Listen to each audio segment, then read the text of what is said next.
So I started off by preparing my cornstarch mixture. So as you can see, it did appear to thicken rapidly and it maintained a very opaque color. I could have mixed it a little better, and therefore there were some clumps in it. So if I were to do this lab again, I probably would have mixed it a little more gradually with the water as opposed to all at once. This is the the wheat flour.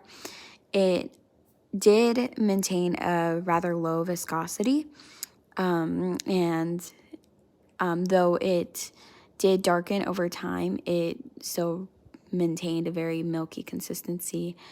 This is the tapioca. So the tapioca appeared to be very grainy.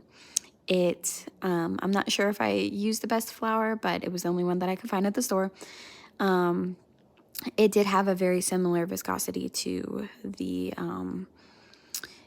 cornstarch, as opposed to the wheat flour, which was very low in viscosity. Now I'm preparing my acid and sugar mixtures, and they both appear to have a very milky viscosity with low resistance to flow.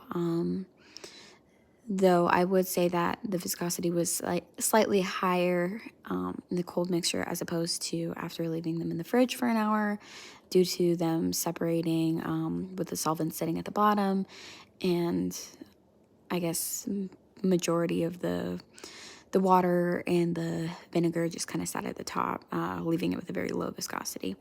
Right here, I am preparing the marshmallow. I went ahead and beat my marshmallow mixture for about 12 minutes, and I oiled my hands, put it in the, I believe it was in a 9x9 pan, and I left it for about 2.5 hours in the fridge. And then I went ahead and took out my other mixtures after about an hour. As you can see, both the cornstarch mixture and the tapioca mixture had relatively similar viscosities. Both of them were very resistant to flow, though the tapioca was a bit more translucent, where the cornstarch was a bit more opaque. And then, well, that's all of them side by side.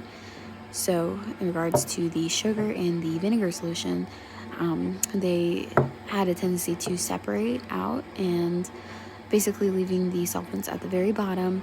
So overall, they had a very low viscosity. They remained very fluid-like,